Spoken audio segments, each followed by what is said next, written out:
Hi friends, నమ్మక రుచి ఛానల్కి స్వాగతం అండి. ఈరోజైతే శాకో చిప్స్ పిల్లలకు చాలా హెల్దీ ఫుడ్ అండి. ఇది టిఫిన్ చేయనని మారం చేసే పిల్లలకైతే ఇవి తీసుకొచ్చి పాలల్లో వేసుకుని తినిపిస్తే చాలా ఇష్టంగా తింటారండి పిల్లలు.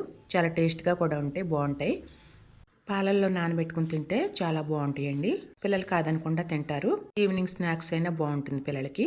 ఫ్రెండ్స్, మీలో కొత్తగా నా ఛానల్ చూస్తుంటే సబ్స్క్రైబ్ చేయండి, లైక్ చేయండి, పక్కన ఉన్న గంట సింబల్ యాక్టివేట్ చేయండి. ఇవి సొంతంగా మనం ఇంటి దగ్గర పోయించుకున్న పాలండి. ప్యాకెట్ పాలు పోయకూడదు పిల్లలకి పెట్టినప్పుడైతే ప్యాకెట్ పాలు పోయకండి ఫ్రెండ్స్. చిక్కటి పాలు మరిగించి చల్లారబెట్టుకుని ఇందుట్లో పోసుకోవాలి. చక్కెర వేయకూడదండి. ఆల్రెడీ వీటిలో తీయగా ఉంటాయి. ఇవి చాలా టేస్ట్గా చాలా బాగుంటుందండి. పిల్లలకు శక్తిని ఇస్తుంది.